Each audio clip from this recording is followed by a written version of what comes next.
Thales, c'est aujourd'hui un groupe de 80 000 personnes présents dans 68 pays. Peut-être pour revenir sur les secteurs d'activité, on ne connaît pas sur l'ensemble des secteurs d'activité. Thales, c'est un acteur important dans le domaine de la défense et la sécurité, dans le domaine de l'avionique, du spatial, des transports et depuis peu de temps dans l'environnement des identités et sécurité numérique.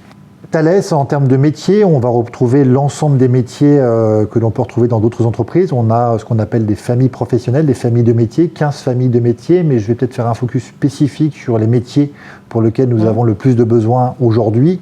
Les métiers principaux pour lesquels on recrute, c'est forcément des métiers dans la R&D. 3 familles de métiers dans la R&D.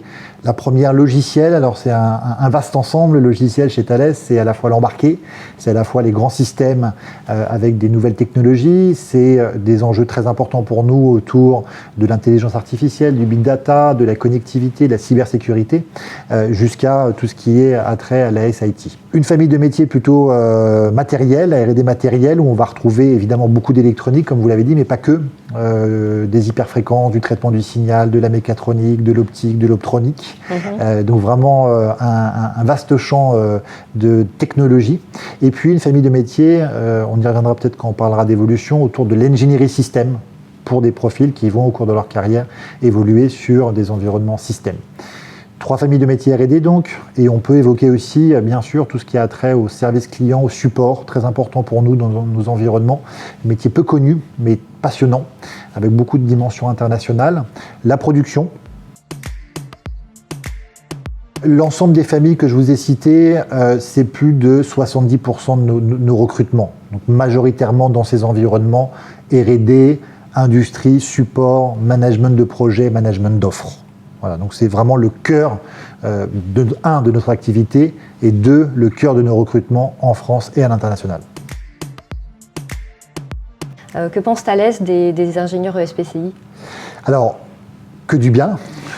Pourquoi ? Parce que vous réunissez un savoir-faire et un enseignement technologique très, très fort, très important, dans des environnements qui nous intéressent. Vous avez une politique de diversité qui est importante pour nous, puisque par rapport à d'autres écoles, vous intégrez plus de femmes. Thales a des objectifs de diversité et d'inclusion très très fortes. On souhaite recruter 40% de femmes et on veut s'inscrire dans la durée. Et puis comme vous l'avez dit, vous avez une démarche de recherche, beaucoup de docteurs, beaucoup d'innovation au sein de votre école, et ça c'est très, très important pour nous parce qu'on propose beaucoup de thèses, plus de 200 thèses par an en France, qui se transforment assez souvent chez Thales. La moitié de nos doctorants sont embauchés chez Thales.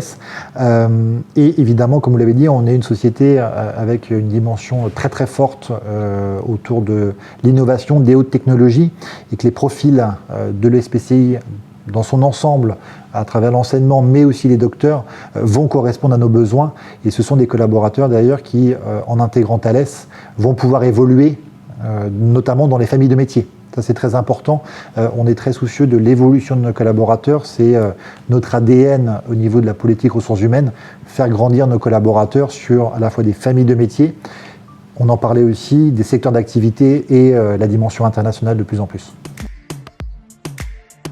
Si on interroge un certain nombre de managers en interne chez Thales, le SPCI est reconnu de par sa formation très pointue dans un certain nombre d'environnements technologiques.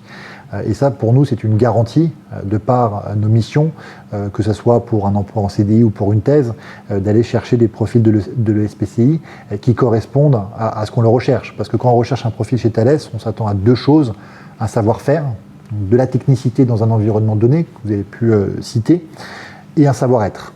Donc on s'attache à ces 2 dimensions et on recrute le profil uniquement si les 2 dimensions sont présentes. On essaie aussi au niveau de la fonction RH, mais dans d'autres environnements bien sûr, d'accompagner la société pour permettre à nos collaborateurs d'avoir la meilleure des carrières possibles. L'ancienneté moyenne chez Thales, c'est 17 ans aujourd'hui. Donc on a plein de bons exemples de collaborateurs qui viennent de l'ESPCI ou d'autres environnements, qui ont démarré dans l'aéronautique, qui sont allés ensuite dans le spatial pour aller après à l'international. Donc on essaie aussi au niveau RH d'innover, de s'adapter, de proposer des nouvelles façons de travailler, de collaborer, de mettre en place, notamment dans des environnements comme la Digital Factory à Paris, à Montréal, à Singapour. Les qualités, c'est celles que je vous ai citées, c'est le savoir-faire, savoir-être.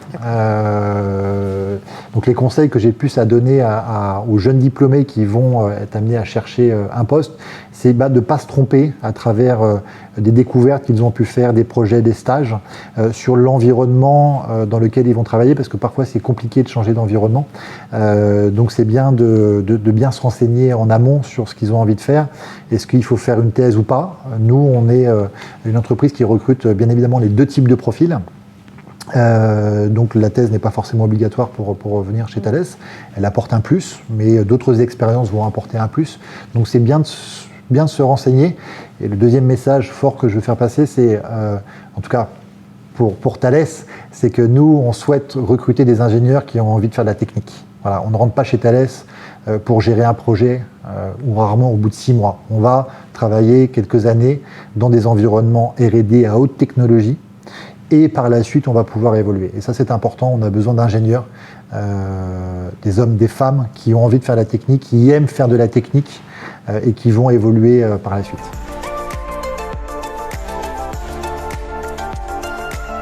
La gestion des carrières, elle est à la fois impulsée par la politique RH, bien sûr. Elle est surtout liée aux collaborateurs. C'est le collaborateur qui doit être aussi moteur et acteur de sa carrière.